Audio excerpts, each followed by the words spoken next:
Ô, Cabidão, cãibra na pálpebra, você sentiu a fisgadinha no canto do olho? Ô, CJ, é um jogo muito ruim, né? A gente tem que ser honesto aqui com a nossa audiência, sempre, todos os dias. Não é porque teve a estreia de um cara como o Ancelotti que a gente não vai aqui tecer as críticas. É claro, ele teve 2 treinamentos e meio, é bom que se diga isso, mas eu esperava algo melhor, principalmente da parte ofensiva, né? Defensivamente a gente pode tecer aqui alguns elogios, né? O Alexandre fez uma boa partida, o Alexandre do Flamengo. Os dois. É porque um é Alex Sandro, né? E um outro é Alec Sandro. Enfim, os dois jogaram muito bem.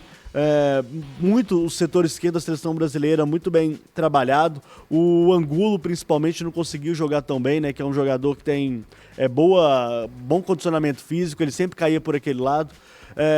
Mas ofensivamente a seleção brasileira foi um fiasco. O Brasil, ele ficou muito mais próximo de perder o jogo do que de vencer, né? Inclusive a seleção brasileira passou por alguns apuros no fim da partida que não precisava, né? E isso em razão muito dessa postura tática do Equador. O BKSS, que é um técnico muito jovem e muito competente, gosta de um time muito versátil, gosta de ser um time muito dinâmico, principalmente no setor ofensivo. Escola do Sampaoli, né, Escola do Sampaoli, gosta de ter a bola no pé, gosta de desenvolver o jogo baseado em controle de jogo mesmo. E ontem, no segundo tempo, que a gente viu, CJ, foi um controle do Equador. O Equador assustou mais em chutes de longa, média distância? Foi. Mas o controle foi do Equador. E aí mostrou, talvez, a virtude dessa seleção brasileira de ontem. Com o Casimiro, aliás, que tá jogando bem pra caramba, à frente dos 2 zagueiros, jogando muito bem postado, né, ali como volante, bem posicional. Mas a seleção brasileira ontem fez uma partida muito ruim, CJ. O Vini Júnior não aconteceu, apesar de ter sido do ataque talvez o mais lúcido. O Estevam com alguma dificuldade no setor direito, inclusive o glorioso Stupinhan, que joga no Brighton, bom lateral esquerdo, conseguiu ser bem efetivo contra o Estevam. E o Richarlison, gente, por mais que eu ame, cara, eu não também. dá. Não é que é assim. Não dá, CJ. Eu achei que você ia falar outra coisa, eu ia na sua e de repente eu dei uma brecada.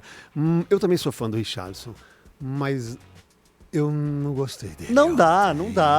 É o momento, né? Ele foi muito por aquilo que o Ancelotti conhecia dele lá atrás. Ele não foi pelo momento que ele tá jogando agora. Ele foi por uma confiança antiga e ele não tá tecnicamente no momento de ser titular da seleção. Sofreu muito jogando de costa como 9. No Tottenham, nos últimos jogos que ele foi titular, ele nem foi 9. Ele foi mais um ponta esquerda. Porque o Son não joga, e aí o Son é um ponta, tá, gente? Ele joga mais na ponta esquerda, mas ele também joga na direita. O Richarlison jogou muito mais pelo lado esquerdo no Tottenham. Ele sofreu como centroavante. Provavelmente ele não será titular no jogo contra o Paraguai. Quando você falar de Casimiro, eu acho que o Brasil ganha. Eu acho que o Cabidão citou uma palavra legal, que é o posicional. O Casimiro é esse cara que ele não sai da frente da defesa. Então você ganha consistência, você vai tomar menos contra-ataque. Em compensação, quando você tem um Casimiro, você tem menos poder de pressionar alto.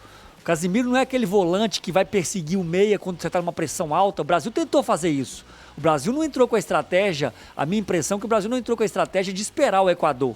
No começo do jogo, principalmente. Mas eu acho que a estratégia era essa, de pressionar alto e ter o controle do jogo. Mas em vários momentos subiam os atacantes, aí subia o Bruno Guimarães e muitas vezes o Casimiro não vai. O Casimiro é esse cara que não larga a frente da defesa. Ponto positivo é que ele não expõe o time. Mas o ponto negativo é que muitas vezes essa pressão tem que ser feita com todos os jogadores e aí ele não saltava para fazer essa pressão. O Equador acabava conseguindo girar e empurrar o Brasil para trás. Mais alguns destaques, eu acho que o Cabidão resumiu tudo. Teve um lance que demonstra muito bem esse questionamento: por que o jogador joga melhor às vezes no seu time e não na seleção? Jogar na seleção é uma pressão maior. Quando os jogadores olham para o lado e vê o Vini Júnior, vê o Marquinhos, jogadores mais referência, eles pensam mais no que vão fazer. Um grande exemplo disso é um lance que o Estevam entra na entrada da área, ele poderia ter finalizado, ele não finaliza, ele procura o passe, depois a bola sobra para o Gerson no primeiro tempo. Foi o grande lance do Brasil no jogo. O Gerson poderia ter chutado, ele procura o passe para o Vini Júnior. Isso para mim é é uma das justificativas por que o jogador às vezes não consegue desempenhar. É a confiança mesmo no time. Ele sabe que muitas vezes ele é a estrela, que ele pode arriscar um lance um pouco mais difícil, assumir uma finalização. Na seleção brasileira, às vezes os caras têm um pouco mais de receio, preferem tocar para alguns jogadores que têm um pouco mais de história dentro da seleção, e isso é normal. É só com o tempo para você ver que você pode fazer aquilo que você faz no clube.